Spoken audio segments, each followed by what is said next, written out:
find you're breaking out the jumper cables more often, climate change may be to blame. WRAL reporter Liz McLaughlin explains how extreme weather is taxing car batteries and what you can do from getting stranded.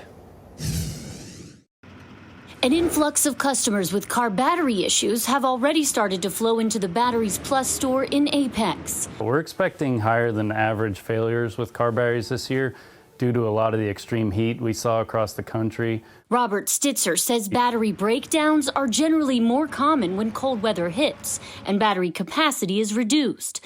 But it's high temperatures that shorten overall battery life. And this summer brought historic heat, the third hottest on record in Raleigh. It's really hard on the chemical reaction that happens inside the battery. Most batteries last between 3 to 5 years, but Stitzer says he's seen customers' vehicles trend on the lower end of that range and has had to adjust for the increase in demand. We leaned really heavy into inventory this year to make sure we had in-stock batteries for all makes and models.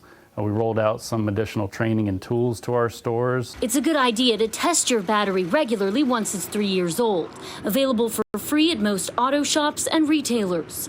And to stay on top of maintenance. Pop the hood every once in a while, check for corrosion, make sure your terminals are tight. Tips to steer clear of any battery roadblocks this holiday travel season. Liz McLaughlin, WRAL News. If you're due for a replacement, it's never fun. These new AGM car batteries are generally more resilient to some extreme temperatures than the traditional flooded batteries.